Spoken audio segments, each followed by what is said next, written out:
Pehmet jõudu võib mõista erinevalt. Kõige levinum arusaam pehmest jõust pärineb ühelt teadlaselt, kelle nimi on Joseph Nye ja tema räägib sellest kui sellisest meetodite komplektist ehk siis mõjutamine läbi meeldivuse.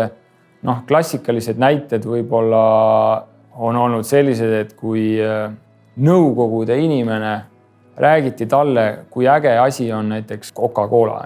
Et see võib-olla on nagu selline hästi selline nagu ilmselge, et seetõttu ja siis ma ei tea, Hollywoodi filmid näiteks. Mingisugused sellised asjad, mis inimesele võiks nagu meeldida, kas need talle head on või mitte, see on eraldi teema, aga midagi, mis talle meeldida võiks ja seeläbi loodeti mingil hetkel või arvati, et kui talle meeldib Coca-Cola, kui talle meeldivad Hollywoodi filmid, siis talle kindlasti meeldib Ameerika kui selline ka. Et see ei pruugi alati niimoodi üle kanduda, aga teooria on siis nagu selles, et sellised inimese jaoks meeldivad asjad, neid seostades näiteks mõne kindla riigiga, siis inimene seostab enda peos ära selle, et järelikult see riik on mulle ka meeldiv. Aga on ka hoopis teistsuguseid arusaami pehmest jõust. Venemaa näiteks oma teoorias ja praktikas mõistab tihti pehme jõuna ka seda, et kui ta püüab lihtsalt inimesi ära osta. Võib-olla seal see pehme element on siis raha, mis inimesele meeldib. Aga see on hoopis teistsugune arusaam sellest pehmest jõust ja selle meetoditest.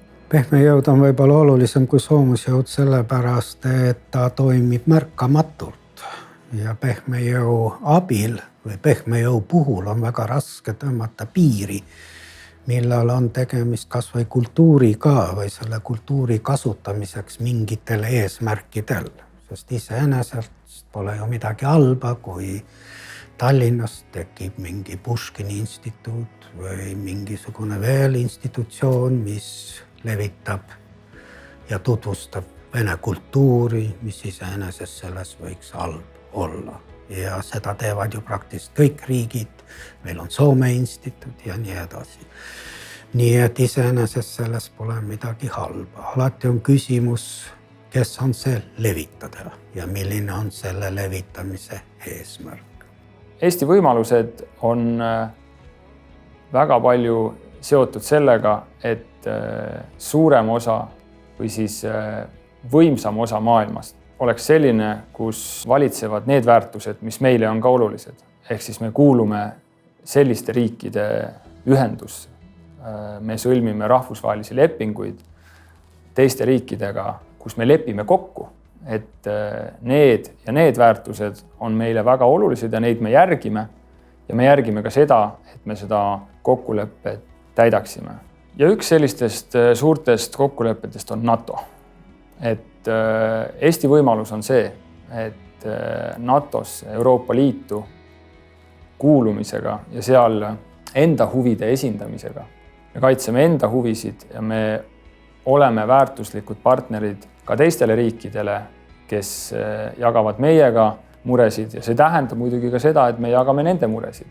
Et see on Eesti võimalus. Meie kõige suurem pehme jõud seisneb ilmselt selles ja eriti tänases maailmas, et me oleme demokraatlik, teisi inimesi arvestav, normaalne riik. Sellepärast, et kui me maailmas ringi vaatame, siis normaalsust on jäänud väga väheks ja ka inimeste ihalus normaalsuse järele, nende kohtade järele, ka elukohtadena, kus saab ennast rahulikult tunda. See on ja saaks olla Eesti erakordselt oluline märk. See on meie pehme jõud. Meil ei ole teisi vahendeid. See on kõige suurem jõud, millega me saame vastanduda ka demokraatiast kaugenevale Venemaale. Mis seletab seda, et nii paljud intelligentsed vene inimesed on kolinud elama Eestisse? Miks nad seda on teinud? Mille pärast? Mitte sellepärast, et me laulame ilusasti. Mitte sellepärast ka, et meie loodus on fantastiline, vaid sellepärast, et nad saavad siin vabalt hingata. Miks? Meil elab kümneid inimesi, kelle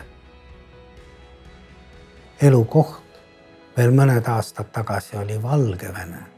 Jällegi, mitte sellepärast, et meie loodus oleks nii eriline, vaid sellepärast, et nad saavad siit vabalt hingata. See on meie kõige tugevam pehme jõud.